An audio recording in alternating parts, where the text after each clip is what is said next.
Bienvenue à la suite de la saga La Diva. Chapitre 7. Rencontre fortuite. Papa, plus je continue dans cette histoire, plus je découvre des tragédies derrière la vie qu'a connue ma grand-mère. Et toi, tu as gardé ça secret pendant tant d'années. Ma belle Ruby, si j'ai gardé ça secret pendant tant d'années, tu commences à comprendre pourquoi. Et pourquoi il m'était difficile de parler d'elle.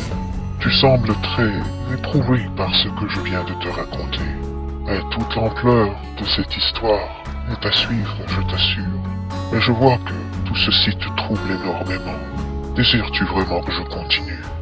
J'ai beau être troublée par ce récit, papa, mais si tu me le racontes, c'est parce que je te l'ai demandé. Et si je te l'ai demandé, c'est parce que j'ai besoin de comprendre. Plus ça va, plus je commence à comprendre des choses. Alors oui, je désire que tu continues. Très bien, si tu le désires, je poursuis. Je te disais donc que ma mère avait passé sa première nuit hors du domicile conjugal. À l'aurore, ayant les doigts congelés et toute courbaturée, Isabella se frotta vigoureusement les bras et les mains pour se réchauffer. La nuit avait été fraîche, et à la longue, cette fraîcheur avait gagné tous ses membres. Elle se dépoussiéra et remit de l'ordre dans sa chevelure qu'elle dissimula sous un voile pour cacher et ses cheveux et son visage. Elle savait maintenant qu'en Turquie, il y avait certains secteurs où il valait mieux ne pas se montrer de façon trop voyante, et qu'il était défendu à certaines femmes de déambuler sans avoir à leur côté un homme. Déjà que ça, elle n'en avait plus, elle ferait tout en ce possible pour éviter des rencontres avec ses semblables. Isabella ne le remarqua pas tout de suite, mais quelqu'un venait vers elle, et arrivé à ses côtés, tout essoufflé d'avoir gravi cette petite colline. Lorsqu'elle l'aperçut, il était déjà trop tard, il était presque arrivé sur elle. Fuir ne lui aurait rien donné, puisqu'autour c'était la pleine perte de vue, et elle s'en sentait incapable de toute manière. Il s'agissait d'un homme assez âgé, dans la soixantaine avancée, peut-être même davantage. Il reprit son souffle en se penchant, les mains sur les genoux. Il s'adressa à elle en turc. Isabella ne parlait pas très bien cette langue, mais avait fait de gros efforts pour être capable de s'exprimer de façon assez convenable pour qu'on la comprenne. Je vous ai vu de la route, et je me demandais ce qu'une femme faisait seule à cette heure dans ce lieu perdu. Est-ce que vous avez besoin d'aide? Je suis perdue. Je cherche. Trouver Tekirdağ. Vous voulez aller à Tekirdağ? Je n'y vais pas, mais je vais dans cette direction. Vous en êtes loin encore. Vous voulez que je vous dépose où je vais? Vous pourrez continuer votre route ensuite. Je ne sais pas connaître vous. Je comprends, mais si vous allez à pied à Tekirdağ, vous allez en mettre du temps. À mon âge, je ne vois pas très bien ce que je peux avoir de menaçant. Je ne sais pas. Je ne vous forcerai pas, mais je vous offre un bout de chemin en ma compagnie dans mon vieux camion. C'est vous qui voyez. Il est vrai que cette proposition était alléchante. Faire un bout de route en camion au lieu de le faire à pied, c'était inespéré. Mais cet homme était-il ce qu'il prétendait être? Même âgé, une personne peut être dangereuse. S'il avait une arme à l'intérieur de ce camion, s'il ne la transportait pas du point A au point B, mais plutôt vers une maison de débauche, plusieurs scénarios catastrophes s'offraient à elle. Quand il vit qu'elle ne se décidait pas, il ouvrit les paumes de ses mains vers le ciel, lui faisant un petit sourire et se retourna pour redescendre vers son véhicule. Isabella le regardait s'éloigner en hésitant entre rester sur ses gardes ou courir vers lui pour accepter son offre. Elle choisit la deuxième option. Elle le rattrapa à mi-chemin. Je vais, allez-vous. D'accord, madame, venez. Il avait un vieux camion, probablement aussi vieux que lui, mais il en prenait soin. Il avait beau être vieux, mais il était galant. Il lui ouvrit la portière et elle monta. Je vous assure que vous n'avez rien à craindre de moi. J'ai une femme et 8 enfants, et je ne suis pas né de la dernière pluie. Cette remarque fit sourire Isabella. Il démarra son véhicule et ils prirent l'assaut d'autoroute. Je me présente, Tolga Bouzniak. Enchantée, Lucinda Belmont. Si ce n'est pas trop indiscret, d'où venez-vous? Moi, française. Ah, la France, c'est un beau pays. Vous êtes en vacances? Oui. Comment se fait-il que vous voyagez seul et à pied? Oh, longue histoire, pas intéressante. Je vois. Il lui faisait la conversation, parlant de choses et d'autres, toujours en turc. Jusqu'à maintenant, tout se déroulait bien. Il n'avait pas l'air de vouloir profiter de la situation et il roulait dans la bonne direction tout en se gardant sur l'autoroute. Donc, pas de coup tordu à l'horizon. Ils roulèrent une bonne heure traversant ville et village. Regardez derrière vous, j'ai de quoi vous restaurer. Oh, merci, pas abusé. Non, j'insiste.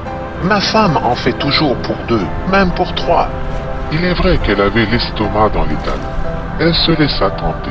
Isabella prit le sac et l'ouvrit. Ça sentait rudement bon. Prenez ce qui vous plaira. Je n'ai pas d'appétit de ces temps-ci. Je ne sais pas pourquoi, mais j'ai toujours l'estomac à l'envers. Eh bien, ils étaient 2 dans ce cas. Notre Isabella avait souvent des maux de cœur, mais là, elle était affamée. Elle mangea, sans toutefois trop abuser, de la gentillesse de Tolga. Ça faisait du bien aussi de se réchauffer à l'intérieur de ce véhicule. Plusieurs minutes plus tard, Tolga lui signifia qu'il arrivait à destination et désirait savoir s'il devait la déposer à un endroit en particulier. Comme ils étaient arrivés dans une petite ville, elle remarqua un centre commercial et lui demanda de la faire descendre à cet endroit. Il fit le nécessaire pour se rendre dans le stationnement. Merci, Tolga. Merci beaucoup. J'espère que vous ferez attention, Lucinda, parce qu'en Turquie, les routes ne sont pas sûres pour une jeune dame seule. Prenez garde. Merci, vais faire attention. Il la salua et reprit sa route. Elle n'avait pas l'intention de se rendre dans ce centre commercial. Elle déjouait seulement la vigilance de son bon samaritain. Isabella reprit sa route, marchant pour traverser cette ville, mais surtout pour retourner sur des voies moins achalandées. Tolga avait été charmant. Il lui avait permis de se réchauffer, de se restaurer et surtout de parcourir un bout de chemin vers sa destination qui était loin d'être sur le point d'apparaître à l'horizon. La Turquie est un grand pays et même si Istanbul se trouve presque à l'ouest sur la frontière, il y avait tout de même un bon bout de chemin à faire pour sortir du pays. C'était là un des buts qu'elle s'était fixé. D'abord, sortir du pays par tous les moyens, quitte à traverser des montagnes infranchissables pour franchir la frontière sans passer par les douanes ou toute autre autorité. Après 1 heure de marche, elle était de nouveau dans la campagne turque et sortait des sentiers battus pour ne pas se faire repérer. C'était un peu plus long, mais très efficace pour qui veut passer inaperçu. Elle marcha ainsi pendant encore toute la journée, se dissimulant dès qu'elle apercevait quelqu'un ou une voiture sur cette petite route de campagne. Encore une nuit fraîche descendait sur cette route et elle finit sa longue et épuisante marche au pied d'un arbre dont le tronc était énorme. Son immense feuillage lui servirait de toit, car cette fois pas de petits cabanons délabrés à l'horizon. C'était une plaine semi-désertique qu'elle voyait partout autour d'elle, bordée par une chaîne de montagnes. Isabella s'installa le plus confortablement possible, quoique le confort ici était un tapis rocheux dont les grosses racines de cet arbre effleuraient la terre aride. Elle se blottit entre 2 racines en position fétale.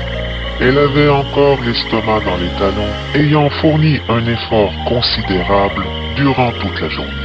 Tolga avait été plus que charmant, en lui laissant presque la totalité de ce qui restait de son repas, mais il fallait aussi économiser les vivres. Comme elle avait mangé le matin, Isabella décida de garder ce repas qui gisait dans son fourre-tout pour le lendemain matin. Elle savait que sa nouvelle vie serait couverte de privations et le temps de la richesse et de l'opulence était révolu désormais. Un genre de retour aux sources en quelque sorte, car Isabella avait connu cette vie d'austérité bien avant de rencontrer son mari.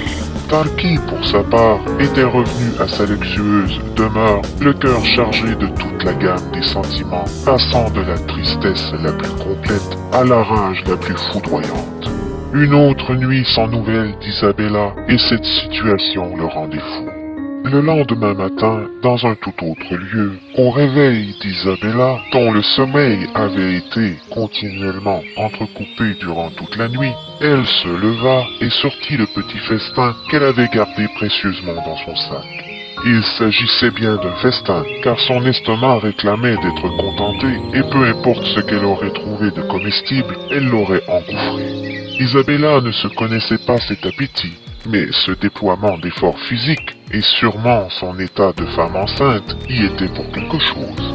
Elle reprit sa marche, continuant le long de cette route de campagne. Plus elle avançait, plus la nature environnante se désertifiait.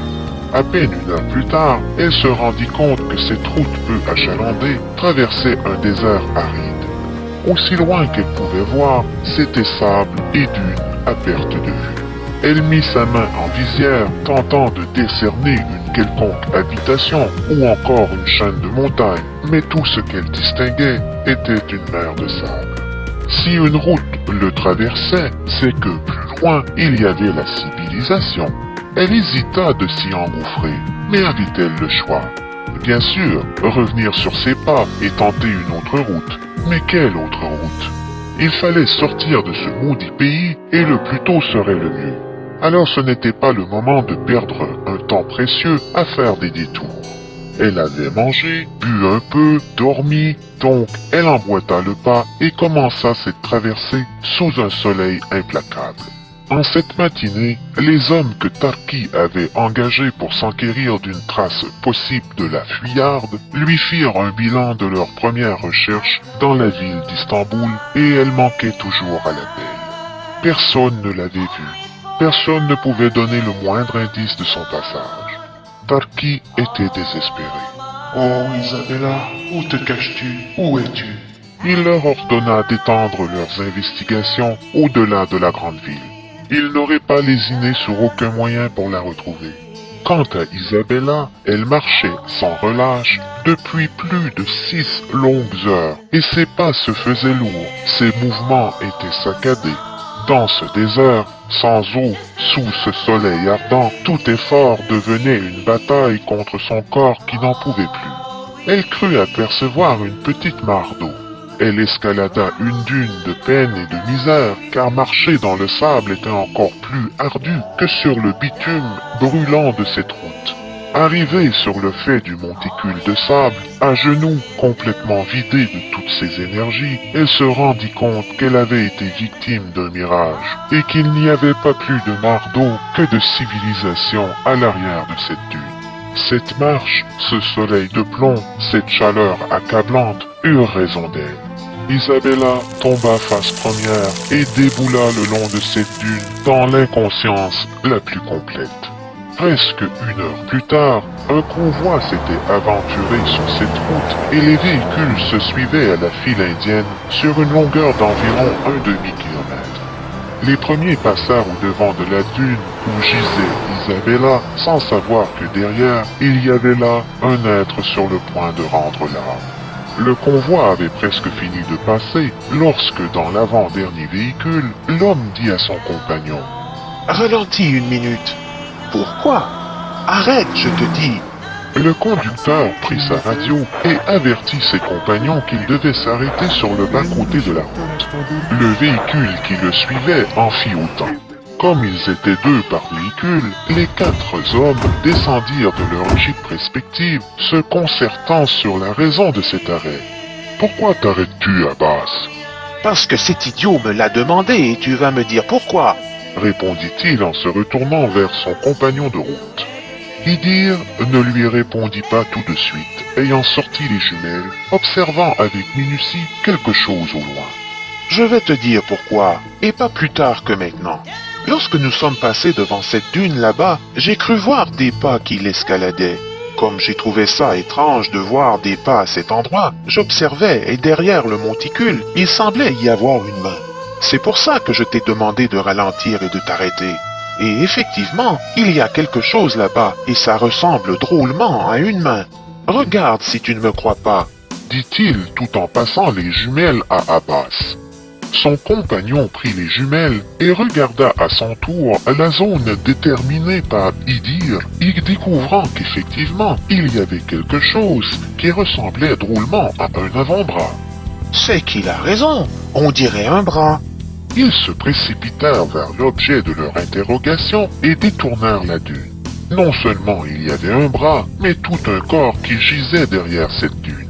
Ils se regardèrent étonnés qu'une femme se trouve là, seule, au beau milieu du désert. Elle était couchée sur le côté, la tête à côté sur son bras étendu. Ses longs cheveux blonds s'étaient échappés de son foulard et s'étendaient telle une toison d'or sur le sable. Idir se pencha sur elle et baissa de son index le voile qui cachait la moitié de son visage. La beauté des traits leur sauta à la face sans prévenir. Il toucha le poignet pour tâter le pouls. « Elle est vivante, comme elle ressemble à Isabella Lucci, » dit l'un. « C'est vrai, » renchérit l'autre. « Moi je dis que c'est elle, » coupa Idir. « Idir, ne dis pas de bêtises. Qu'est-ce que Isabella Lucci ferait là ?» questionna le quatrième homme. « Je ne sais pas, mais si vous voulez mon avis, ce n'est pas en restant là que nous allons le savoir. Il faut la transporter d'urgence jusqu'à l'infirmerie. » Idir la prit dans ses bras. « Abbas, amène son sac et fouille-le. Nous aurons peut-être la confirmation de son identité. » ordonna Idir. Idir la transportait tout en admirant ce corps svelte aux formes parfaites. Il arriva à la Jeep et l'installa délicatement sur le siège arrière. Pendant ce temps, son compagnon prit de nouveau les ondes radio. « Abbas pour le général. »« Iskender à l'écoute. »« Général, demandons permission pour emporter une femme inconsciente jusqu'à l'infirmerie. À vous. »« Une femme? Abbas, où diable avez-vous trouvé une femme en plein milieu du désert? À vous. »« Derrière une dune, général. Et pas certain de l'identité, mais elle ressemble comme 2 gouttes d'eau à Isabella Lucci. À vous. » Le silence se fit sur les ondes radio pendant quelques secondes. Cette annonce avait jeté la consternation à l'intérieur des véhicules du convoi, puisqu'ils entendaient tous ce qui se passait par les ondes. « Abbas, c'était une mauvaise plaisanterie. Je vais personnellement te botter le cul. Permission accordée et que ça saute. Vous avez déjà pris du retard sur tout le convoi. Terminé. » Les deux jeeps se mirent en route, roulant plus vite que d'habitude. D'abord parce qu'il fallait arriver à la base le plus vite possible pour emporter la dame vers l'infirmerie, et ensuite pour rattraper leurs compagnons. Lorsqu'ils réussirent à filer le train aux autres jeeps, tous les véhicules au-devant d'eux leur laissèrent le passage, même celle en tête du peloton. À leur passage, on jetait un œil sur la banquette arrière et effectivement, il y avait un corps féminin qui gisait là. Mais Abbas y allait à fond de train et on ne pouvait pas distinguer avec détail les traits du visage de la dame. C'était juste assez pour piquer leur curiosité. Tout le convoi augmenta ensuite la cadence. 3 quarts d'heure plus tard, cette petite troupe de véhicules de l'armée turque arrivait à la base. Abbas dirigea sans plus attendre son véhicule vers l'infirmerie, suivi de près par celui de la tête du convoi. 4 hommes en descendirent, se rendant rejoindre Abbas et Idir. Mais c'était un véritable attroupement des forces armées de la base qui accouraient à cet endroit pour voir le précieux colis. La Jeep fut vite entourée. Curieux comme des belettes, ils se penchèrent sur la cargaison spéciale qu'Abbas et Idir avaient ramenée. Effectivement, ces 2 soldats n'avaient pas menti à leur général. Une femme de toute beauté était étendue, inconsciente sur le siège arrière, et elle ressemblait à Isabella Lucci à s'y méprendre. Incroyable, mais vrai. Ils étaient tous aphone et en admiration. Cependant, le général ne fit ni un ni deux, s'empressant de la prendre dans ses bras sous les yeux observateurs de tous ceux qui étaient dans les parages. Sans même avoir à demander un passage, un corridor s'improvisa dans un silence d'église et il assura fièrement son transport vers l'infirmerie. Son voile tomba par terre, dégageant complètement sa longue chevelure qui se balançait dans le vide à presque toucher le sol. Cette tignasse était aussi éclatante qu'une fusée éclairante en pleine nuit sous le soleil de cette fin d'après-midi et donnait presque envie de s'y perdre les mains dedans. Idir ouvrit la porte à son général, qui s'introduisit à l'intérieur, la déposant sur la civière, suivi par les 3 curieux qui étaient à l'intérieur du véhicule de tête de convoi, et Abbas fermait la marche. Ils étaient tous alignés devant le brancard, décortiquant avec minutie ce corps inerte, toujours aussi intrigué que cette créature de rêve soit là, parmi eux. S'il ne s'agit pas d'Isabella Lucce, c'est sa sœur jumelle, dit l'un. Comme elle n'a pas de sœur, ce ne peut être qu'elle. Elle n'avait pas de pièce d'identité sur elle, questionna Iskender. Elle avait un sac, mais il n'y avait aucune pièce d'identité, et j'avoue que la fouiller ne m'a pas traversé l'esprit. Maintenant que vous le dites, général, je me ferai un plaisir d'exécuter cet ordre, répondit Abbas, soutirant des rires à tous. Il n'y aura pas de fouille au corps. S'il y en a une, ce sera moi qui la ferai. Poussez-vous que je l'examine, coupa le médecin qui les bousculait pour se rendre jusqu'à elle. Il se retourna vers eux. Messieurs, j'ai dit que je devais l'examiner. Je n'ai pas dit que j'avais besoin d'assistants pour le faire. Alors, même vous, général, vous allez me faire le plaisir de sortir. Vous avez raison, docteur. Allez, Oust, dehors, ordonna Iskender. Ils s'exécutèrent à leur grand déplaisir, sauf le général qui s'adressa au médecin. Vous allez me donner votre diagnostic aussitôt que vous le pourrez. Il n'est pas question qu'elle sorte de votre infirmerie sans que vous m'ayez prévenu. Tout changement de sa condition doit m'être communiqué sur le champ. Bien, général. Le général sortit de la pièce, laissant le médecin vaquer à ses occupations, la tête pleine de questions. Bien qu'il l'avait observé sous tous ses angles, Iskender ne pouvait se convaincre qu'il s'agissait d'Isabella Lucce. Était-ce possible? Que faisait-elle là, seule, et dans cet état? Elle avait une marque sur sa joue. Pourquoi? Qui? Comment? Où? Il se perdait en conjectures. Presque 1 heure plus tard, Iskender reçut l'appel du docteur. Général, je l'ai examinée, mais je n'ai pas fait d'examen approfondi, car la raison de son inconscience est due au fait qu'elle est presque complètement déshydratée. Pas étonnant quand on sait où elle a été retrouvée. Je l'ai mise sous soluté. Elle semble avoir été molestée. Elle porte une marque au visage et des ecchymoses au poignet dues à une forte compression. D'autres visibles sur les bras et les avant-bras de moindre importance. Mais j'ai cru bon de vous le dire. Je pense qu'elle sera sur pied demain. Merci, docteur. Je vais aller à l'infirmerie. Je veux voir ces ecchymoses, car la marque au visage, nous l'avons tous vue. Très bien, je vous attends. Le général sortit de son bureau et se rendit à l'infirmerie, passant au-devant de la grande cafétéria de la base, où les hommes étaient attablés dans la cacophonie la plus totale. Tiens, Iskender qui s'en va aux nouvelles, dit Abbas à ses compagnons de table. Naturel, quand on sait ce que vous nous avez ramené en fin d'après-midi, répondit son voisin d'en face. C'est vrai ça que c'est Isabella Lucce? Parce qu'elle est censée être au lit, veillée par Tarki lui-même. Bizarre qu'elle serait étendue dans l'infirmerie, questionna un autre. Je sais, mais celle que je tenais dans mes bras cet après-midi lui ressemble tellement. Si ce n'est pas elle, je me demande bien qui elle est, répondit Idir. Vénard, tenir Isabella Lucce dans tes bras, c'est pas vers l'infirmerie que je l'aurais emporté moi, mais direct dans mon pieu, dit un autre qui fit s'esclaffer tous ses compagnons de table. Iskender entrait à l'infirmerie, s'approchant de la civière où elle dormait à point fermé.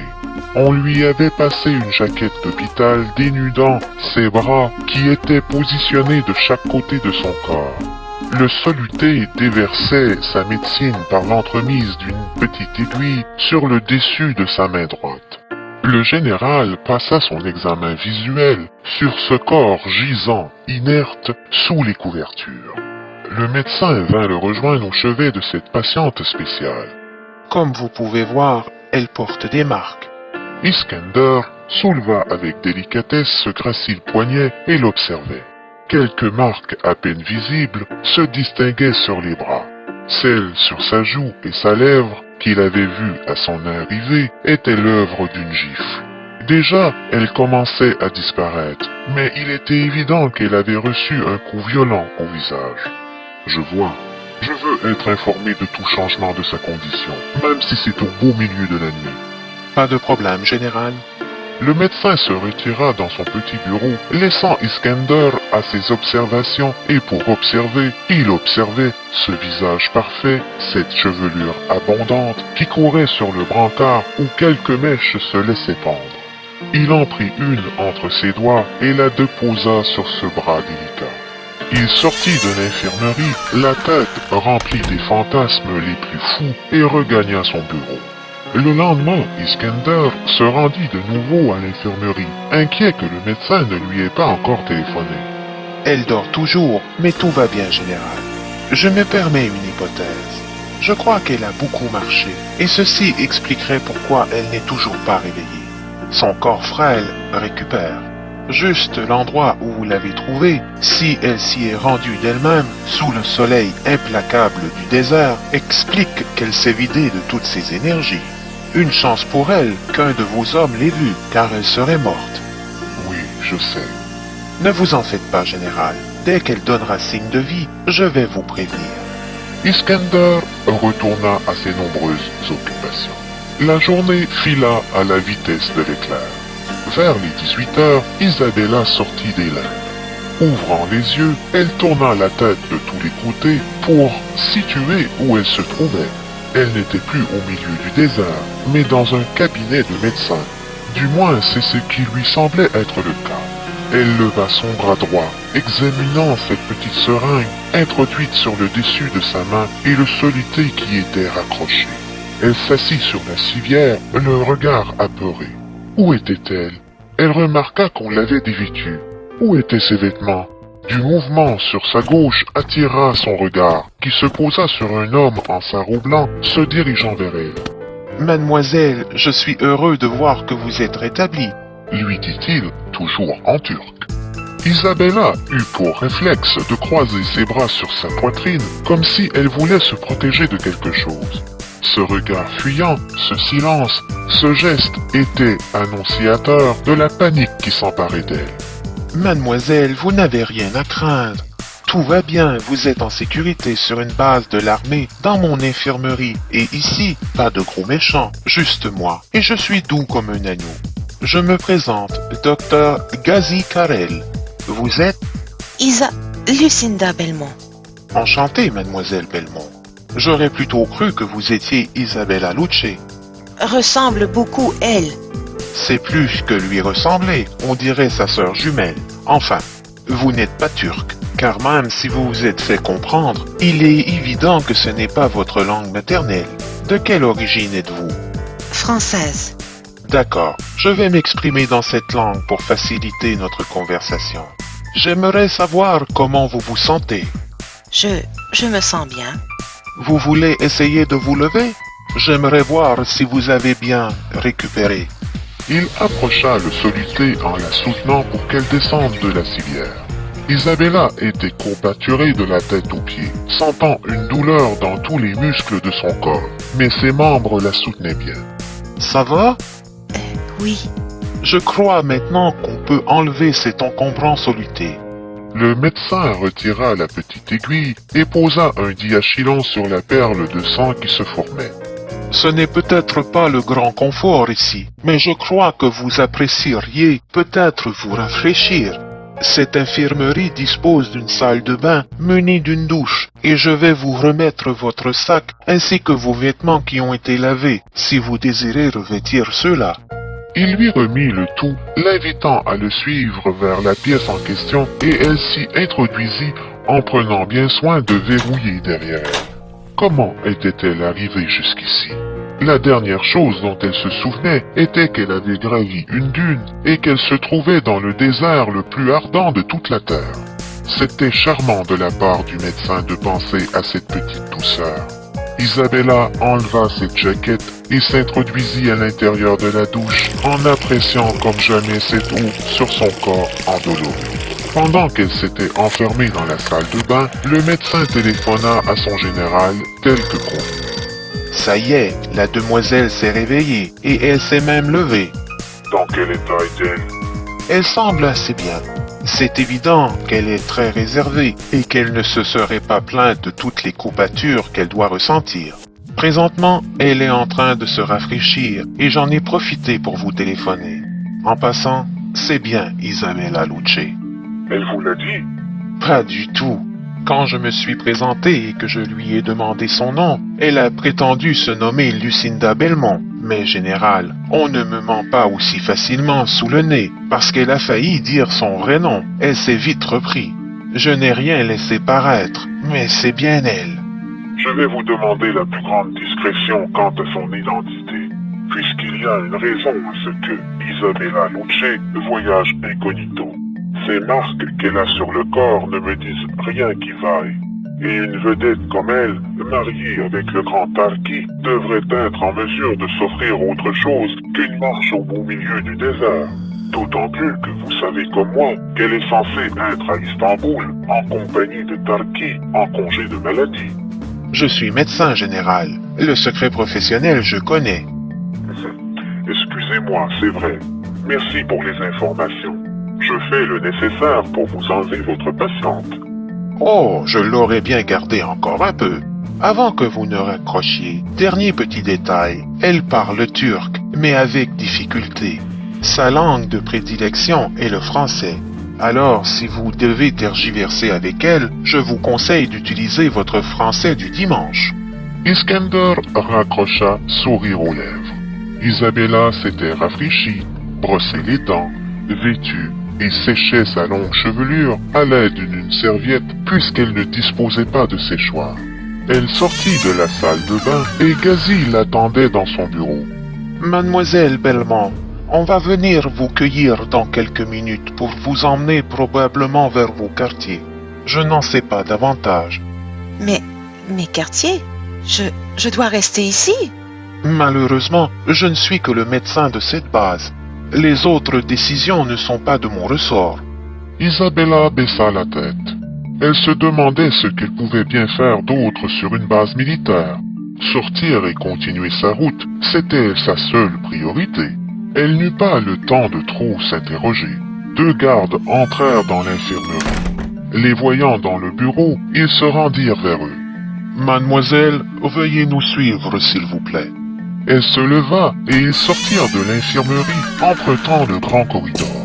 Isabella était escortée par deux armoires à glace, se sentant comme un vermisseau. Tout au long de son parcours, elle rencontrait une multitude de soldats qui se pressaient le long de ce couloir pour les laisser passer et qui la dévisageaient sans retenue, l'embarrassant davantage qu'elle ne l'était déjà. Elle se rendit compte qu'elle était probablement la seule femme sur cette base. En tout cas, s'il y en avait d'autres, elle n'était pas dans ce secteur. Ils arrivèrent devant une porte que l'une des escortes ouvrit pour l'introduire dans la pièce. Une fois la porte refermée, elle s'arrêta, n'osant pas avancer davantage. Isabella était à l'intérieur d'un grand bureau et juste en face d'elle, un homme à la chevelure et aux yeux aussi noirs que les abysses était assis derrière son bureau, bien adossé sur le dossier de sa chaise, dans une position très relaxe, le bras gauche accoté à l'accoudoir de sa chaise, la main sur la bouche. Son regard inquisiteur l'intimida au plus haut point. « Entre, assis-toi. » Elle s'exécuta, prenant place sur la chaise qui faisait face à ce bureau, visiblement très mal à l'aise. « Je suis le général Iskender Trakan, un responsable de cette base de l'armée turque. Je vais aller droit au but. J'aimerais savoir ce qu'Isabella Luce faisait au beau milieu de ce désert, seule, presque morte. » Il en éposait tellement qu'elle ne se sentit pas la force d'essayer de lui mentir sur son identité. Il lui semblait évident qu'il ne l'aurait pas cru. Elle baissa le regard se demandant comment répondre à cette question sans être obligée de lui raconter son histoire, et ça, il n'en était pas question. D'accord, la dame ne veut pas répondre. Je n'ai qu'un coup de téléphone à donner et le grand Tarqui lui-même viendra te cueillir. Isabella leva les yeux sur lui pour les rebaisser aussitôt. Si je ne l'ai pas fait immédiatement à ton arrivée sur cette base, c'est que je désirais m'entretenir avec toi d'abord. Il se leva et passa devant son bureau pour s'accoter le bras gauche sur l'accoudoir de la chaise d'Isabella, se penchant sur elle. Cette proximité soudaine la fit s'adosser contre le dossier de la chaise. De son index droit, Iskender souleva le rebord de la manche du gilet de la belle. « Serait-ce ça que tu fuis, Isabella ?» dit-il tout en découvrant son gracile poignet qui portait les marques qu'Erkan lui avait infligées lors de sa prise de possession. Isabella ne répondit pas, le regard soumis, cachant aussitôt ce qu'Iskender venait de dévoiler. « Je déteste les hommes qui molestent une femme, encore plus quand elle est aussi gracile. Tu n'es pas très loquace, mais il faudra bien que tu me répondes. Vers où diable te diriges-tu » ? Je veux traverser la frontière. Rien que ça. Sortir du pays, et tu comptes faire ça sans papier, sans passeport. Tu as encore un bout de chemin à faire pour réussir pareil exploit, à pied en plus. Tu es très audacieuse, courageuse aussi. Et après avoir réussi, tu comptes te rendre jusqu'où? En France. Toujours sans papier et à pied. Décidément, Isabella, tu es d'une détermination à toute épreuve. J'aimerais bien avoir sur cette base un seul soldat comme toi. Il fit un long silence, toujours aussi près d'elle, la fixant de son regard sombre, lui donnant l'impression qu'elle passait un interrogatoire. J'ai un dilemme. Appeler Tarqui pour que tu retournes d'où tu viens, ou te laisser poursuivre ta route. Il est certain que si je ne fais pas la première option, je vais m'attirer les foudres du grand Tarqui, parce que je doute qu'il ne te recherche pas. Que devrais-je faire, Isabella? Elle affronta son regard du mieux qu'elle le put. Je vous en supplie, ne le contactez pas. Ne lui dites pas que vous m'avez vu. Il n'a pas à savoir où je me trouve, ni vers où je me dirige. Et pourquoi je ferais ça, Isabella? Parce que Elle se tut, incapable de donner la véritable raison à cet homme. Je vois. Alors j'ai le choix entre faire mon devoir ou te venir en aide. Que devrais-je faire? Je me le demande. Laissez-moi seulement partir. Je ne vous demande rien. Petite Rose, ce n'est pas si simple. Tous les hommes sur cette base t'ont vu. Je dis bien tous mes hommes. Tu penses vraiment que je puisse te laisser partir comme ça sans que je n'en subisse les conséquences? J'en reviens à mon choix. Faire mon devoir ou te venir en aide. Lorsqu'il y a un choix, il y a place pour marchander. Et pour marchander, Isabella, il faut donner quelque chose en échange. Il s'était approché à quelques centimètres de son visage, plongeant son regard intense dans celui affolé d'Isabella. Je n'ai rien à échanger. J'ai très peu d'argent sur moi, Oh, tu as beaucoup plus que de l'argent à donner en échange, petite Rose. Cette phrase faillit lui faire perdre connaissance. C'était inhumain de lui demander pareil sacrifice. Comme elle restait silencieuse devant son offre remplie de sous-entendus d'échanges charnels, il se releva. Puisque ma proposition ne t'emballe pas, je vais donc faire mon devoir. Il se dirigea vers le téléphone, prit le combiné et commença à composer un numéro. Qu'est-ce que vous faites? Petite Rose, je téléphone à Tarqui pour l'informer de l'incroyable découverte que mes hommes ont faite hier après-midi. L'initiative d'Iskender déclencha la panique chez elle. Isabella tressaillait sur sa chaise, serrant ses petites mains, le souffle court. Iskender se gavait de voir l'effet dévastateur de sa tactique sans faille, ayant utilisé tout son génie de stratège militaire pour abattre cet adversaire pourtant désarmé. Car il avait découvert son point faible, sa peur viscérale que le grand Tarqui sache. Oh, comme il utiliserait cette faiblesse pour obtenir ce qu'il convoitait. Non, ne faites pas ça, je vous en supplie. Désolé, Isabella, mais les affaires sont les affaires. Tu avais un choix à faire et tu l'as fait. Voyant qu'il finissait de composer le numéro et qu'il tendait le combiné vers son oreille, la panique fut plus forte que sa raison. D'accord, d'accord. Je ferai tout ce que vous voudrez, mais ne dites pas à Tarki où je me trouve ni où je vais. Les hostilités avaient été de courte durée. Iskender raccrocha et revint devant elle. Le vainqueur la toisait de toute sa grandeur, jubilant que la vaincue rendait les armes. Jamais guerre n'avait eu butin aussi somptueux. Il s'agenouilla. Ce qu'il a dû te blesser pour que tu acceptes pareil marché. Et moi, je ne suis pas le genre d'homme que tu imagines. D'habitude, je suis beaucoup plus magnanime, mais je ne peux résister à utiliser ce moyen pour espérer une nuit avec toi, et bien plus si tu voulais. Tu n'as rien à craindre de moi. Je serai doux. Oh, ne pleure pas, petite rose. Je te jure que je ne lui dirai pas où tu te trouves, ni où tu vas. Je vais même faire le nécessaire pour que tu sortes du pays sans encombre. T'offrir un voyage jusqu'en France et de faux papiers aussi. Je vais tout faire ça pour toi. Je vais te faire conduire jusqu'à mes appartements où tu pourras te restaurer car je sais que tu n'as rien mangé depuis 2 jours. Pendant ce temps, je m'occupe de ta fuite. Il se releva et retourna à son bureau. Il appuya sur un bouton de son interphone et ordonna qu'on la reconduise vers l'endroit où elle allait servir comme monnaie de marchandage.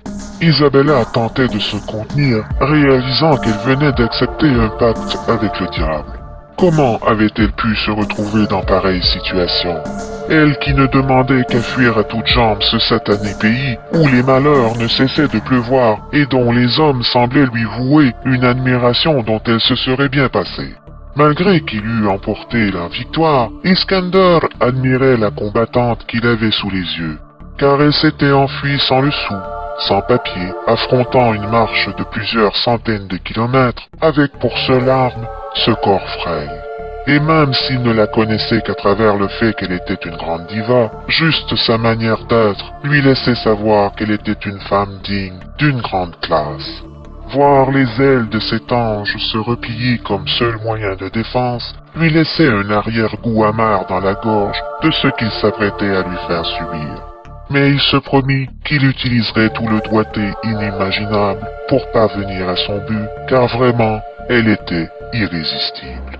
La porte derrière elle s'ouvrit, et de nouveau, les armoires à glace étaient de retour, l'invitant à les suivre. Isabella obtempéra, n'ayant pas trop le choix. Elle déambula encore un long moment dans ces corridors infestés d'hommes en uniforme qui n'avaient de cesse de la décortiquer, et tout ça commençait à l'agacer royalement. Malgré son tempérament soumis, la belle était sur le point de hurler son désaccord face à cette bande de mâles mal léchés.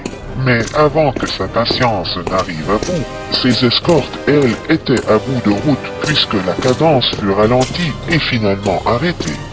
Les soldats ouvrirent une porte. On la fit entrer prenant bien soin de refermer et de verrouiller derrière elle. Quand bien même elle aurait tenté de fuir par cette issue, elle n'aurait pu. De toute façon, ces longs couloirs regorgeaient de soldats partout. Ils auraient vite fait de lui mettre la main dessus.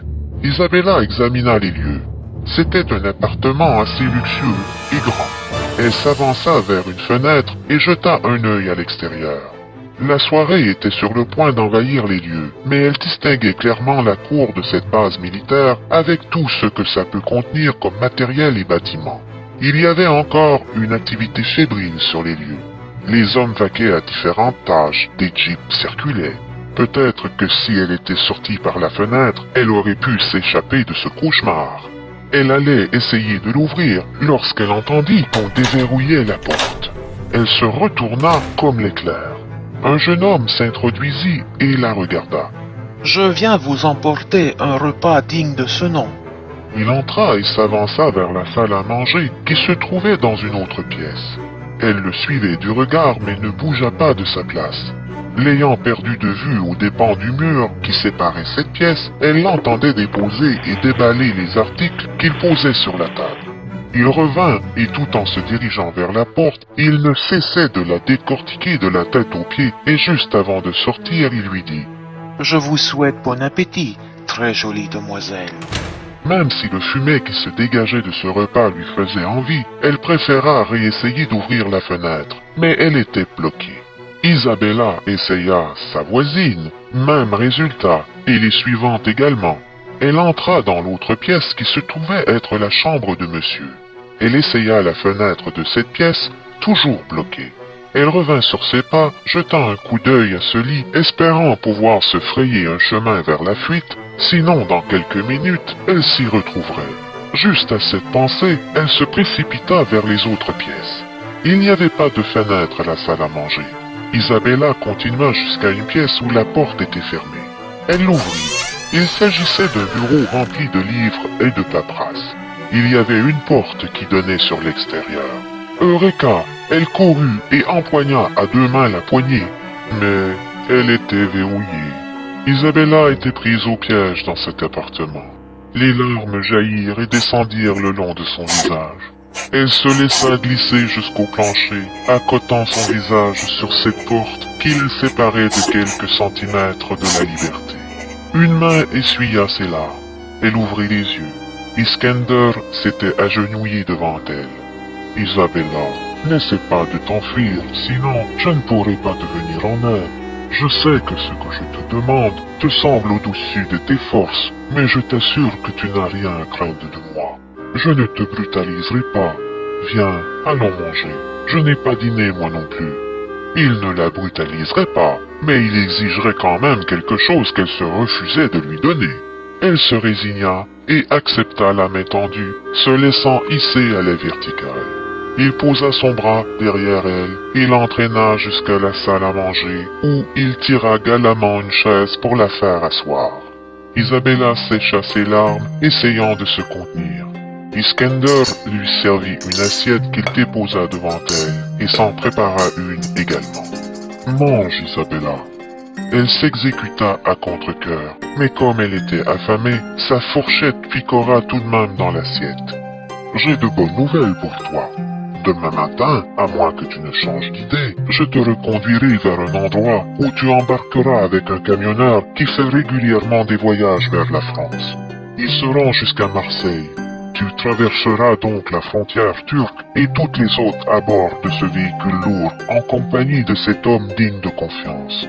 Je t'ai également fait préparer de faux papiers et un passeport français au nom de Lucinda Belmont, puisque c'est le nom que tu as donné au médecin. J'ai présumé que c'est sous cette identité que tu désires circuler désormais.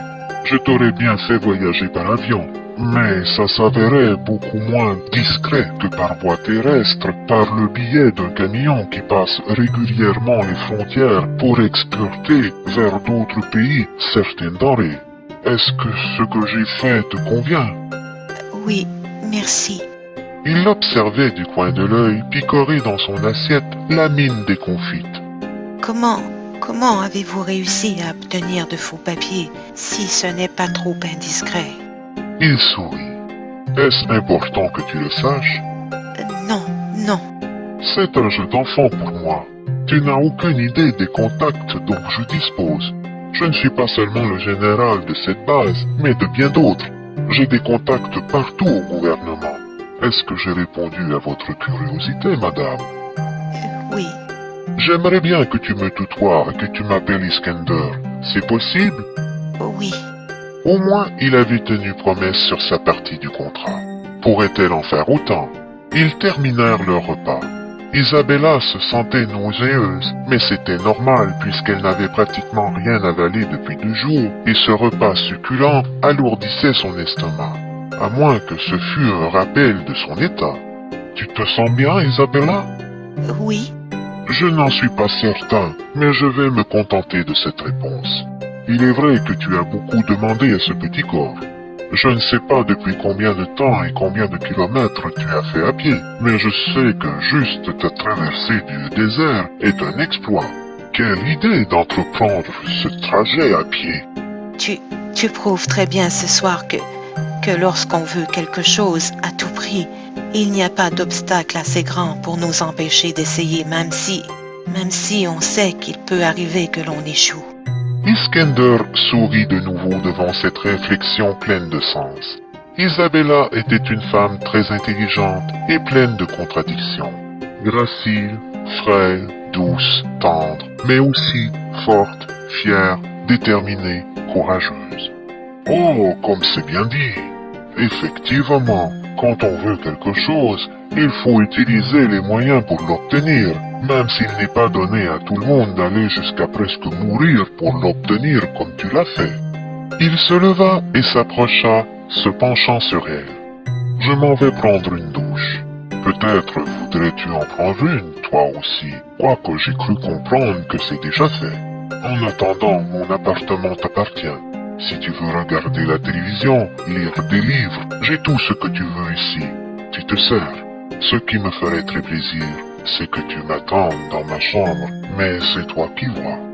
C'est beau de prendre ses rêves pour des réalités. Jamais Isabella ne l'aurait attendu dans son lit. Déjà qu'elle était prisonnière de cet appartement, elle n'était pas pour répondre à tous ses petits caprices. Elle préféra se réfugier au salon où elle ouvrit le poste de télévision. Elle prit place sur le canapé. Que pouvait-elle faire d'autre? C'était l'heure du bulletin de nouvelles télévisées. On parlait de choses et d'autres sur le plan international, et on passa aux nouvelles nationales du pays. Le chef du pupitre prenait tout l'écran. Elle faillit avoir une attaque lorsqu'elle vit en mortaise dans le coin droit de l'écran la photo d'Erkan. Nous apprenons l'arrestation d'Erkan Tronscomeliklium, le magnat de l'import-export, frère du très grand et respecté Tarki, pour le viol d'une jeune femme perpétrée il y a 3 jours. Pour des raisons de non-publication, l'identité de la victime est tenue secrète. Cette nouvelle a jeté la consternation dans... Isabella se leva, se précipitant pour fermer le poste de télé. Elle était debout, devant la télévision, le souffle court, la tête baissée, dans l'immobilité la plus complète. Iskender, habillé seulement d'une serviette autour de la taille, s'immisça entre le téléviseur et Isabella. « C'est donc ça qui t'est arrivé, Isabella? Erkan a voulu s'approprier la femme de son frère sans son consentement. La seule partie qui me manque de cette histoire, c'est ce que t'a fait Tarki pour que tu le fuis lui aussi. » Elle ferma les yeux et de nouveau les larmes jaillirent. Voyant le désarroi la submerger, il la blottit contre lui, l'enveloppant de ses bras, la laissant déverser un torrent de larmes sur son torse. Il la prit dans ses bras et l'installa confortablement dans le lit. Puisqu'il s'agit de ça, petite Rose, je n'exigerai rien de toi, si ce n'est de savoir pourquoi fuis-tu Tarki. Parce qu'il a cru. Elle se mit à pleurer de plus belle, incapable de terminer sa phrase. Oh, petite Rose des Sables, je crois comprendre. Il a surpris son frère en train de te violer, mais il a cru que vous étiez en train de consommer des ébats d'une toute autre nature. Les marques sur tes bras sont d'Erkan, mais celles sur ton visage est de Tarki, et il t'a chassé. Ça expliquerait si bien que tu ne veuilles pas qu'il ne te retrouve, et pourquoi tu voyages en prétextant en être une autre. Dis-moi si je me trompe. Elle ne répondit pas, mais ce n'était pas nécessaire. Iskender savait qu'il avait vu juste, puisqu'elle restait inconsolable. Je ne veux pas excuser le geste de Tarki, mais maintenant qu'il sait la vérité, ne penses-tu pas qu'il aimerait s'excuser? Je ne le connais qu'à travers sa carrière, mais j'en sais assez pour savoir qu'il doit regretter amèrement ce geste immonde qu'il a posé envers toi dans un moment de colère. Parce qu'Isabella, avoir une femme comme toi et te perdre, ça doit lui être insupportable. Iskender, je ne retournerai jamais plus auprès de Tarki. Il m'a brisé le cœur. Malgré ce qu'il a cru voir en entrant dans cette chambre. Comment a-t-il pu croire que je le tromperais avec son propre frère? Comme c'est triste cette histoire. 3 vies brisées parce que 2 frères s'arrachent ton cœur. Et 4 vies. Pourquoi dis-tu 4 vies? Il me manque un élément. J'ai su la même journée où ce drame est survenu que j'étais... Tu es enceinte? Cette histoire n'est plus triste, elle est tragique. Isabella, pourquoi ne me l'as-tu pas dit? Qu'est-ce que ça aurait changé? Mais tout! Je te désire, ça il n'y a pas de doute. Mais je n'aurais pas été jusqu'à... Et Tarki le sait-il? Je ne sais pas. Peut-être que sa mère et sa sœur lui ont dit. Elles étaient là quand j'ai appris la nouvelle. Mais Erkan a tout gâché. Et Tarki ne m'a pas laissé le temps de ne rien lui expliquer. Alors, c'est sûr que je n'ai pas pu lui apprendre. C'est certain qu'elles lui ont dit. Cet homme vit un véritable calvaire. Non seulement rongé par les remords, mais il ne sait pas où tu es, et en plus tu portes son enfant. Ce qu'il doit être inquiet. Et moi, tu as pensé à mon calvaire, Iskender? Répondit-elle en haussant le ton, le regardant les yeux pleins de larmes. Isabella, je me mets juste à la place de Tarki. Mais c'est vrai que si je me mets à la tienne, c'est horrible ce qui t'est arrivé. Un ange passa. Iskender réfléchissait. Isabella, j'ai fait des démarches pour que tu sortes du pays, mais je peux te suggérer autre chose. Je peux t'offrir ma protection. Je comprends que tu ne veuilles pas que Tarki te retrouve. Moi, je peux te cacher dans un endroit où personne ne saura où tu te trouves. Je veillerai sur toi. Je ne suis pas aussi riche que les 36 000 clients, mais sache que je suis très bien nanti. Tu ne manqueras de rien, ni ton enfant. Elle releva la tête et le regarda. Pourquoi ferais-tu une chose pareille? Pour toi, Isabella, je ferai bien des choses. Cette proposition n'était pas prévue à son programme. Iskender était un général influent, et elle savait que s'il la dissimulait aux yeux de tous, il en serait ainsi. Mais dans sa tête, un jour ou l'autre, Tarki la retrouverait. Iskender, Trakan ou pas. Comme elle portait l'enfant du grand Tarki, il voudrait reprendre ses droits. Et là, en plus de ce qu'elle avait subi, c'était un peu trop lui demander de se séparer du seul être qui lui restait à aimer. C'est très généreux, Iskender. Mais je sais que si tu fais ça, un jour ou l'autre, tu exigeras quelque chose de ma part. Et sache que désormais, il n'y aura plus d'hommes dans ma vie. Isabella, t'ai-je demandé quelque chose en échange cette fois? Non, mais... Je ne t'ai rien demandé et je n'exigerai rien de toi. Moi, juste de t'avoir à mes côtés, ça me suffira. Iskender, je n'ai rien contre la Turquie, ni contre les Turcs, mais je dois refuser. Je veux retourner en France, et là, je serai à même d'élever cet enfant. Je veux partir le plus loin possible. Ta décision est vraiment prise? Tu veux vraiment te rendre jusqu'en France pour recommencer une nouvelle vie et tenter d'oublier? Oui, et je ne reviendrai pas sur cette décision. D'accord. Je ne changerai donc rien sur ce que je t'ai dit tout à l'heure. Demain, j'irai te reconduire à l'endroit prévu pour ton départ. Tu ne diras rien à personne, n'est-ce pas? C'est cruel, mais je te promets que je tiendrai parole. Iskender, pourquoi respecterais-tu toutes tes promesses alors que je ne te donnerai rien en échange? Petite Rose, parce que je viens de te le dire, Iskender n'est pas un goujat et qu'il comprend que tu ne dois pas avoir envie de ses caresses, ni d'un homme dans ton jardin secret après ce qui vient de t'arriver. Parce que tu es une dame d'une grande classe et que je n'abuserai pas de la situation comme j'ai voulu le faire plus tôt. Tu dois comprendre ce qui se passe dans le cœur d'un homme lorsqu'il te voit. La testostérone nous monte au plafond.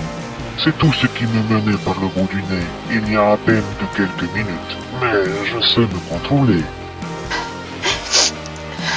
Si je suis une dame d'une grande classe, je ne sais pas ce que tu es. Il sourit et cette remarque le toucha. Merci. Venant de toi, ce compliment me va droit au cœur. Je vais te laisser dormir. Je crois que tu en as encore besoin. Tu vas dormir où? Sur le canapé et j'y serai très bien. Pas autant qu'allongé à tes côtés. Mais je suis un général d'armée et j'en ai vu dans ma vie des coins malfamés bien pires que ce canapé, je t'assure. Iskender, si tu veux dormir à mes côtés, je ne t'en empêcherai pas. C'est ton lit. Ce serait merveilleux, ma petite Rose. Iskender est mieux dormir loin de toi, parce que pas certain que je puisse te résister. Il l'embrassa sur le front et se retira de la chambre en fermant la porte afin qu'elle ressente l'intimité de cette pièce, mais aussi pour qu'elle n'entende pas ses ronflements s'il arrivait à trouver le sommeil, taraudé par une envie folle de lui faire l'amour.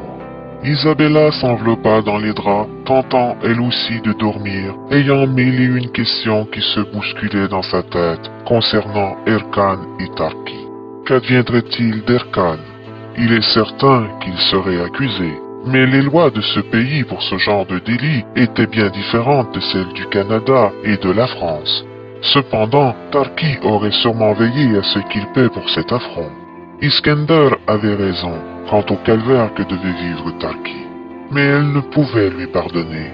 Il l'avait traité de catin, de salope et de traînée. Elle une catin, une salope, une traînée. Il n'avait même pas voulu l'écouter. Il avait douté d'elle. Il l'avait giflée si brutalement qu'elle s'était effondrée. Le mal ressenti était à la fois physique et psychologique. Tarki l'avait chassée comme une moins que rien. Il valait mieux pour elle de sortir du pays et de se concentrer sur cet enfant qui allait voir le jour dans quelques mois. Ce petit être innocent serait désormais sa raison de vivre. Et si c'était une fille, elle serait sa princesse des mille et une nuits. Et si c'était un garçon, il deviendrait le seul homme de sa vie désormais. Le lendemain matin, elle se réveilla parce qu'Iskender était assis sur le rebord du lit et passait le revers de sa main sur sa joue. Ce doux contact avait suffi pour la sortir de ses songes. « Tu as bien dormi ?»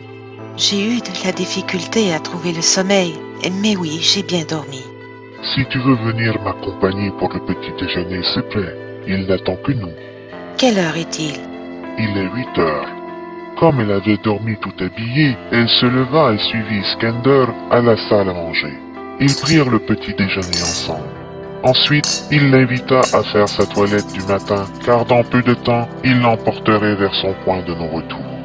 Le grand général avait été d'une galanterie à toute épreuve, et elle devait admettre que malgré ses premières impressions, il s'était conduit comme un gentleman. Le moment était venu qu'elle déambule une autre fois dans ce maudit corridor, rempli à craquer d'hommes en uniforme qui ne cessaient de la déshabiller du regard, bien qu'elle soit en compagnie du général lui-même. Iskender se mit à rire. Elle le regarda. « Pourquoi ris-tu » ? « Parce qu'il est temps que je sorte de cette base, sinon mes hommes vont avoir une syncope. » Que veux-tu dire? Je ne comprends pas. Je sais, tu n'as aucune conscience, je te dis, de ce que tu provoques autour de toi. Oh, Iskender, si tu parles des regards indiscrets de tes hommes, c'est agaçant. Mais je semble être la seule femme sur les lieux. Que ce soit moi qui sois dans ce corridor ou n'importe quelle autre femme, ils auraient le même comportement. N'importe quelle autre femme. Isabella, plusieurs ont dû te le dire avant moi, mais tu es d'une véritable bombe. Et pas n'importe quelle femme non plus. Tu es très spéciale. Isabella protestait sur les théories d'Iskender, mais cela ne faisait que le faire rire davantage. Ils arrivèrent à la Jeep. Le général ne prendrait aucun chauffeur pour sortir de la base et conduirait lui-même ce colis précieux vers sa destination. Il prit d'assaut la route se dirigeant vers l'ouest. Ils roulèrent environ une trentaine de minutes pour arriver dans une grande ville.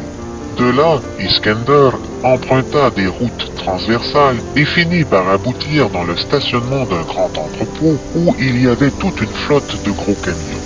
Il se dirigea vers un en particulier. Le conducteur descendit à la vue de la Jeep. Il s'agissait d'un homme trapu, âgé dans la soixantaine avancée, qui se mit la main sur le cœur et se courba légèrement à la vue d'Isabella. Il était évident qu'il voyait en chair et en os son idole, exprimant par ce simple geste toute l'admiration qu'il avait pour elle. Les présentations faites, Iskender lui répéta ses instructions qu'il lui avait pourtant toutes dites la veille. L'homme remonta dans son camion.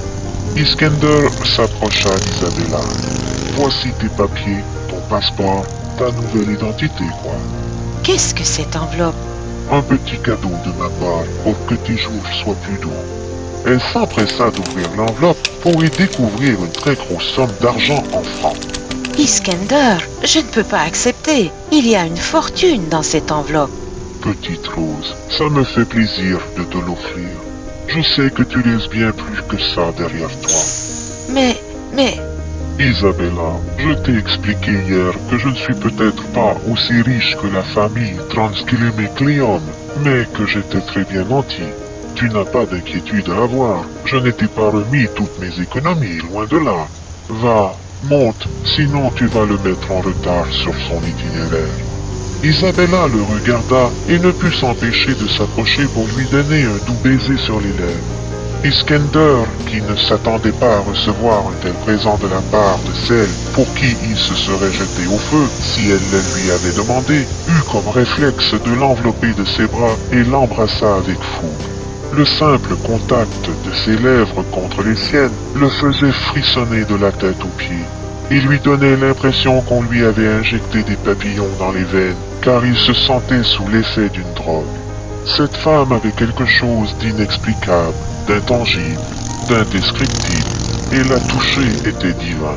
Il s'arrêta brusquement, réalisant qu'il était sur le point de commettre la même bêtise qu'Erkan lui-même au beau milieu de ce parc de camions. Va, monte Isabella, car je ne pourrai pas te laisser partir. Ma petite Rose des Sables, sache que je ne t'oublierai jamais, et aucun Turc non plus. Tu resteras dans nos cœurs, et ta voix résonnera toujours à travers nos plaines, comme la plus douce brise. Va, prends ton envol et sois heureuse. Va, douce colombe, et si je peux espérer qu'un de mes vœux les plus chers soit un jour réalisé, c'est que tu reviennes et que tu te souviennes de moi comme celui qui t'a laissé partir, mais qui aurait tellement voulu que tu restes près de lui. Isabella s'exécuta des larmes plein les yeux. Le camion s'avança et Iskender la regardait fuir une tragédie qui avait bien failli lui coûter la vie. Comme il l'aurait gardé près de lui, cet homme de 44 ans, qui avait pourtant femme et enfant, aurait tout abandonné pour elle. Mais Isabella avait pris une décision irrémédiable et il la respectait trop pour la forcer ou l'obliger à quoi que ce soit. Le camion tourna pour prendre une rue et il le perdit de vue. Iskender remonta dans sa jeep et retourna à la base, le cœur en bataille. Plusieurs jours passèrent et Isabella, en compagnie de son compagnon de route, filait sur les grandes autoroutes, traversant villages, villes, pays. Ce chauffeur était charmant et elle faisait un voyage agréable grâce à Iskender. Elle admirait le paysage et les différentes cultures qu'elle traversait. Bien qu'elle avait vécu un événement plus que perturbant, la faune urbaine qui défilait sous ses yeux, la nouveauté, était signe avant-coureur d'un renouveau dans sa vie et jetait un léger baume sur sa plaie béante. À Istanbul, c'était une autre histoire. Tarki était en profonde dépression. Ses chercheurs de trésors revenaient toujours bredouilles, même s'ils avaient élargi leur secteur de recherche à toute la Turquie. Ça faisait maintenant plus de 3 semaines qu'elle était disparue sans laisser de traces, et cette absence était chaque jour de plus en plus insoutenable. Sa famille tentait l'impossible pour lui maintenir la tête hors de l'eau, mais sans savoir où se trouvait Isabella, c'était peine perdue. Il le trouvait régulièrement couché dans son lit, serrant dans sa main l'alliance de sa douce, effondré en larmes. D'autant plus que tôt ou tard, il faudrait faire face à la musique si on ne la retrouvait pas. On devrait avouer publiquement qu'elle avait quitté le domicile conjugal et qu'elle était sortie du monde des vedettes adulées, qu'elle ne se produirait plus sur scène. Comme les gens ne sont pas idiots, il leur serait peut-être facile de faire le lien avec la condamnation d'Erkan. Tout n'était pas perdu. Un des détectives privés était au bout du fil et Tarki buvait ses paroles comme s'il avait été en plein milieu d'un désert et qu'on lui avait offert une jarre d'eau. Tarki, je suis à Edirne et j'ai creusé une piste. Dans mes recherches, je me suis retrouvé dans un bar fréquenté entre autres par des militaires qui font partie d'une base située non loin de là.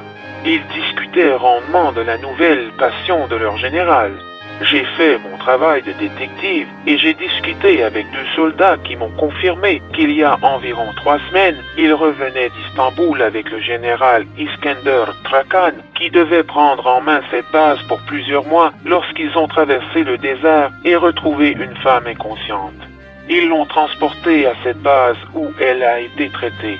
Mais le plus beau dans toute cette histoire, c'est qu'il semble qu'il s'agisse d'Isabella.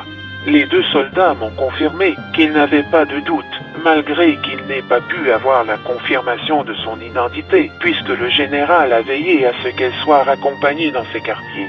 Le lendemain, elle avait quitté la base. Depuis, ils ne l'ont pas revue, mais ils sont convaincus qu'il s'agissait vraiment d'Isabella Lucce.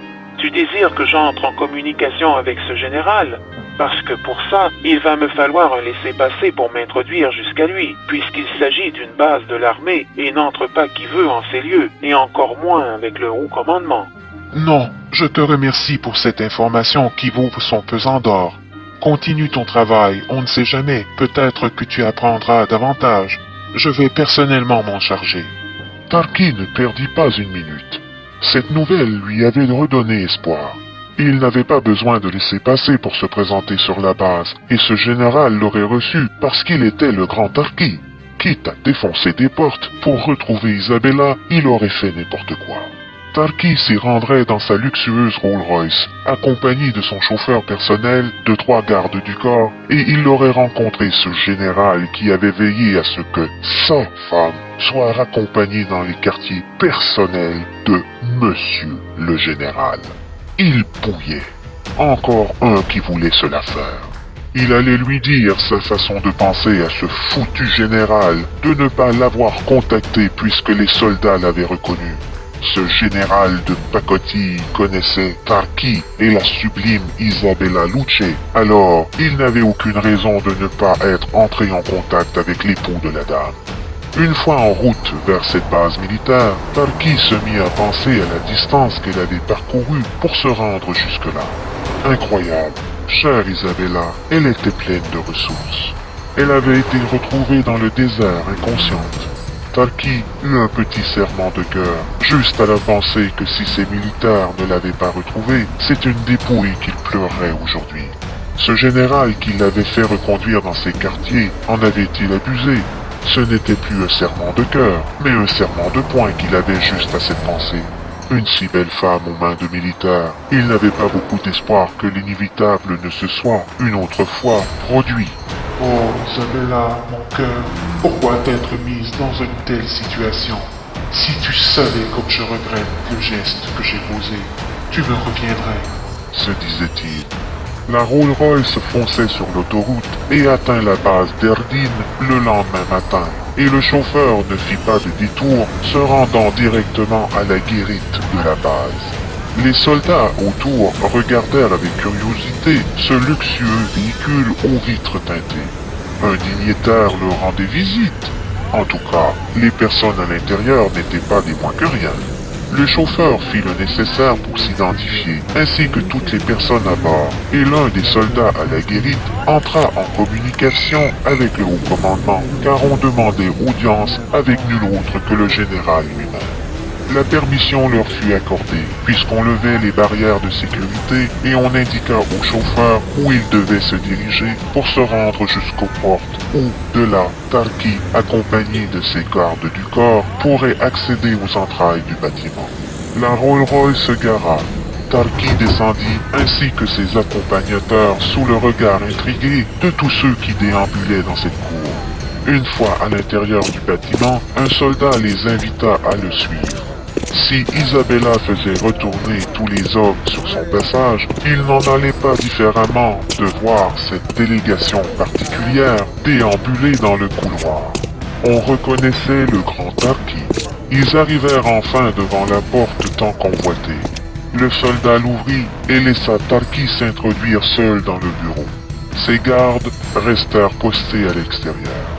Iskender était assis exactement comme il l'était lorsqu'il avait reçu Isabella quelques semaines auparavant dans ce bureau. Il ne savait pas comment Tarki l'avait su, Mais il ne s'était pas déplacé pour rien, et l'homme aurait voulu avoir des réponses. Iskender, d'habitude empreint de politesse, ne se levait pas pour serrer la main à celui qui se trouvait devant lui, car ce dernier avait les yeux injectés de sang tellement il était sur son nuage de colère. « Général Iskender Trakan ?»« Lui-même, » répondit-il sur un ton plus que relax. « Vous savez qui je suis, alors les présentations ne sont pas nécessaires, et vous savez sûrement ce que je fais ici. »« J'en ai eu une petite idée, » dit-il, toujours sur le même ton. Cet air de baveux ne plaisait pas à Tarki, qui avait envie de lui en foutre plein la gueule. « Alors, ça vient ces explications ?»« Tarki, je n'irai pas par 4 chemins. Je comprends que tu sois offusqué et que je n'ai pas pris la peine de te contacter, mais il y a une excellente raison à ça. J'ai promis que je ne le ferai pas à quelqu'un, et ce quelqu'un fuyait à toutes jambes le grand Tarki lui-même. Il s'était levé, passant au devant de son bureau, s'accotant le fessier sur le rebord de ce dernier, croisant ses bras sur sa poitrine, regardant Tarki droit dans les yeux. Décidément, cet air d'arrogance ne plaisait pas du tout à Tarki, qui s'avança vers lui en l'attrapant par la gorge. « Espèce d'enfant de pute, qu'est-ce que tu as exigé en retour pour répondre à cette requête ?» Iskender lui serra le poignet avec force. « On se calme, Tarki. Je te rappelle que tu es sur ma base.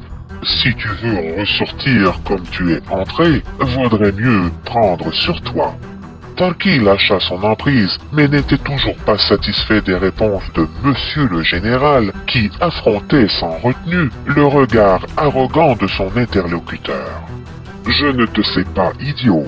J'ai exigé ce que tout homme normalement constitué exigerait devant une reine de beauté comme elle. » Cette réponse déchaîna Tarki, mais Iskender n'était pas en reste et le repoussa avec vigueur.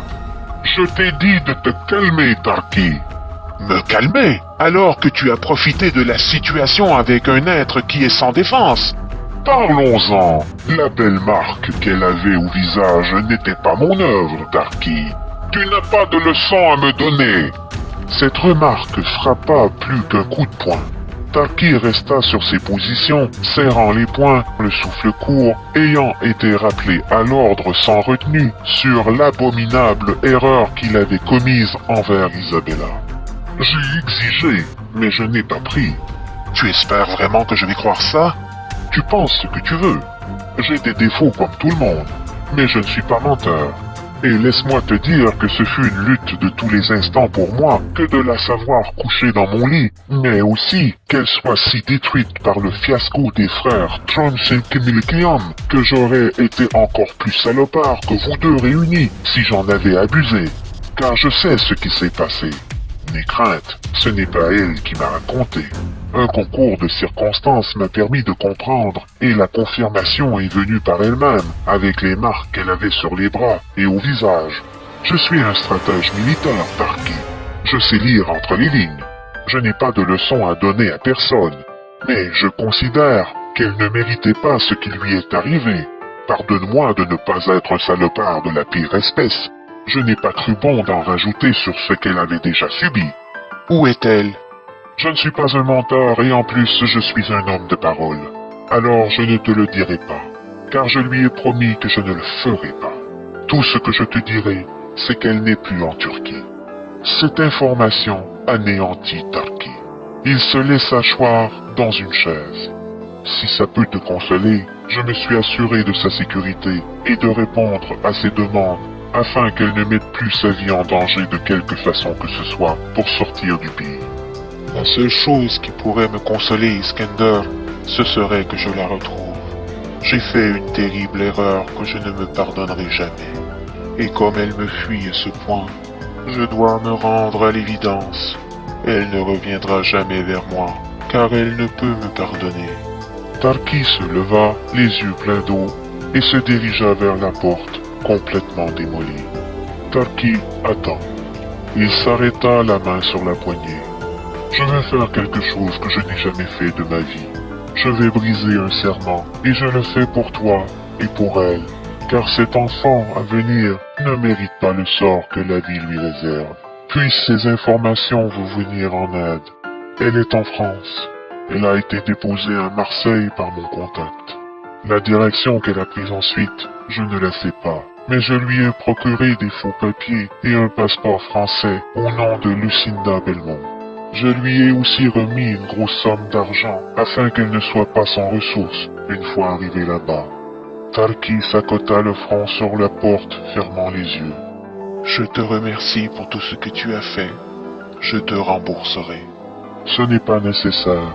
Et sache que si je n'étais pas contacté, c'est que je lui avais promis. Et de tous mes serments, c'est le seul que je n'ai pas brisé. Tu es un homme juste et bon, Iskender Trakon. Tarki ouvrit la porte et sortit du bureau. Il regagna Istanbul, complètement abasourdi qu'Isabella avait fait ce choix.